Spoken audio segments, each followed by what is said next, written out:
స్నేహితుల, బంధువుల, బావబామర్దుల? కాదు కాదు, వీరెవరూ కాదు. మన నిజమైన తోడు మన శరీరమే.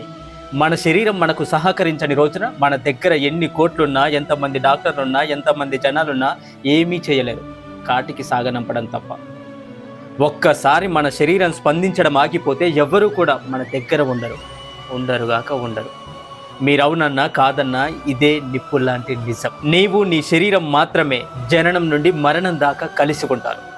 మనం వాస్తవానికి ఆత్మ మాత్రమే. ఈ శరీరమే మన అసలైన ఇల్లు. ఏదైతే మన శరీరం కోసం బాధ్యతగా చేస్తామో అదే మనకు తప్పకుండా తిరిగి వస్తుంది. మనం ఎంత ఎక్కువ శ్రద్ధగా శరీరాన్ని చూసుకుంటామో మన శరీరం కూడా నిన్ను అంతే శ్రద్ధగా చూసుకుంటుంది. మనం ఏం తినాలి, ఎంత తినాలి, మనం ఏం చేయాలి, ఒత్తిడిని ఎలా ఎదుర్కోవాలి, మనం ఎంత విశ్రాంతి తీసుకోవాలి అనేవి మాత్రమే మన శరీరం యొక్క స్పందనను నిర్ణయిస్తాయి. గుర్తుంచుకోండి మిత్రులారా.